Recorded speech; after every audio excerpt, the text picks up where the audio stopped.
Eleanor Whitmore was 72 years old, and to the world, she was invisible.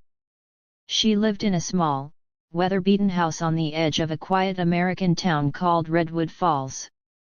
People passed her every day at the grocery store, at the bus stop, at church, but no one truly saw her. Once, Eleanor had been powerful. She had helped build one of the most successful real estate companies in the state. She had trusted her husband, Richard Whitmore, and her business partner, Daniel Cross, with everything she owned.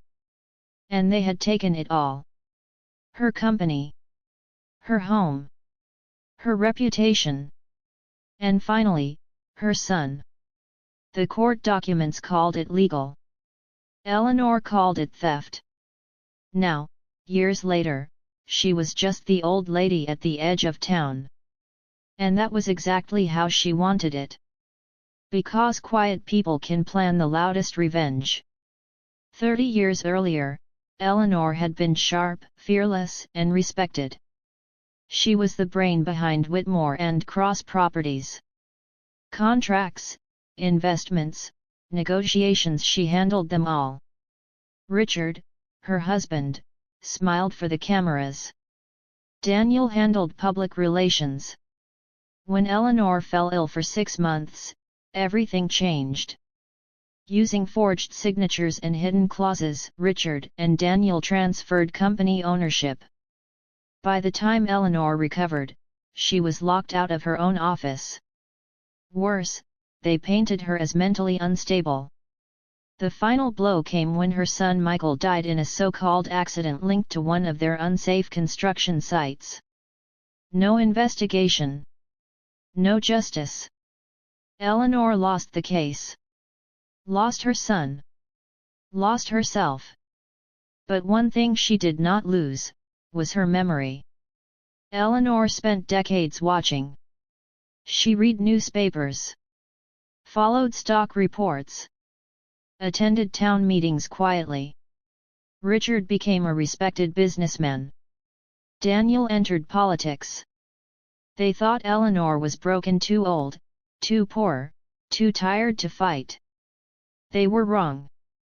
In secret, Eleanor studied modern technology.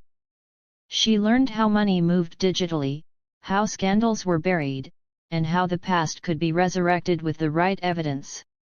She kept one thing safe all these years, a locked steel box hidden under her floorboards.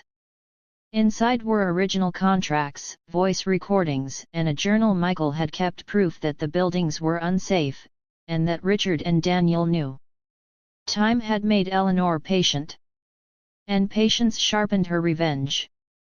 The town woke up one morning to shocking news.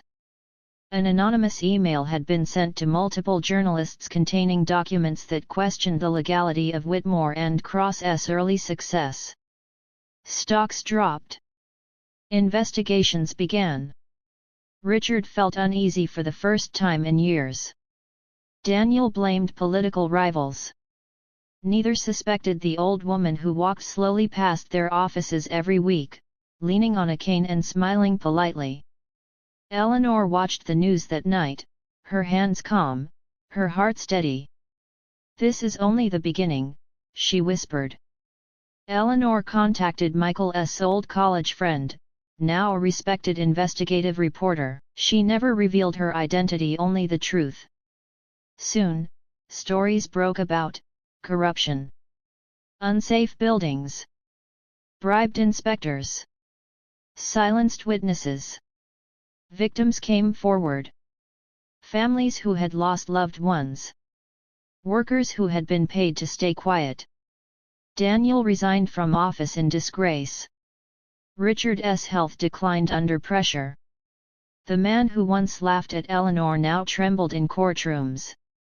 And still, Eleanor waited.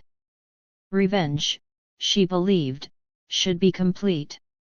One rainy afternoon, Richard knocked on Eleanor's door. He barely recognized her. "You did this," he said, his voice shaking. "Why now?"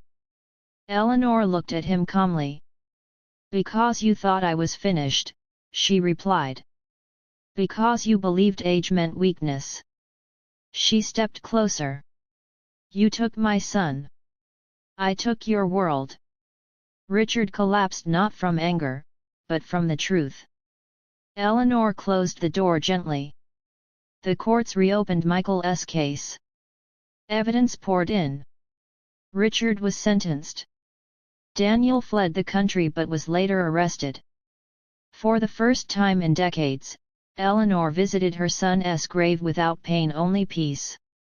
The town finally saw her, not as a forgotten old woman, but as a survivor. Eleanor donated the recovered money to victims and safety reforms. She refused fame. Refused interviews. Power, she had learned, was not about being loud. It was about endurance. As she sat on her porch one evening, watching the sunset, Eleanor smiled. They had underestimated her. And that had been their greatest mistake. Eleanor deliberately acted weaker than she was. She walked slower. She spoke less. She let people think her mind was fading. But every night, she worked. She studied court loopholes, financial laws, and whistleblower protections. She created fake online identities, slowly connecting dots between shell companies owned by Richard and Daniel. Old age had taken her strength but given her invisibility. And invisibility was power. One night, Eleanor opened Michael's journal again. Between the pages was a small USB drive. She had forgotten about it. With shaking hands, she plugged it into her old laptop.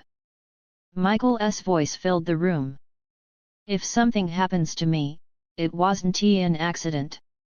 Tears streamed down Eleanor's face, but she didn't stop listening. Michael had recorded meetings. Names. Dates. Locations. This wasn't just revenge anymore. This was truth demanding justice. Eleanor released the recordings slowly, carefully. Not all at once. Each week, a new revelation hit the news. A bribe exposed. A fake safety report. A silenced engineer. Richard's company collapsed completely. Banks froze accounts. Former allies turned into enemies. Daniel, hiding abroad, watched his name become toxic worldwide. Eleanor smiled not out of cruelty, but closure. Redwood Falls changed its opinion. People who once ignored Eleanor now whispered her name with respect. Some brought her food. Some apologized. One young woman said, "I hope I'm as strong as you one day." Eleanor replied softly, "I hope you never have to be." Daniel returned to the US in secret, desperate. He requested a meeting with Eleanor. In a quiet cafe, he sat across from her, nervous, broken. "You ruined my life," he said. Eleanor stirred her coffee calmly. "No," she answered. "You ruined mine first. I only returned what belonged to you." Daniel was arrested that evening. Eleanor finished her coffee peacefully. The courtroom was packed. Eleanor testified not with anger, but clarity. Every word was sharp. Every fact undeniable. When the judge announced the verdict, the room fell silent. Guilty. On all charges. Eleanor closed her eyes. After 30 years, it was over. Eleanor sold her old house. She moved near the ocean. Every morning, she walked barefoot on the sand slowly, freely. Revenge had not consumed her. It had released her. She wrote a letter to Michael and buried it beneath a tree. "Your voice saved us both." Eleanor began speaking at quiet gatherings not about revenge, but resilience. She said, "Never underestimate a woman who has survived everything. Especially an old one." Her story became legend. Not because she was cruel but because she was patient.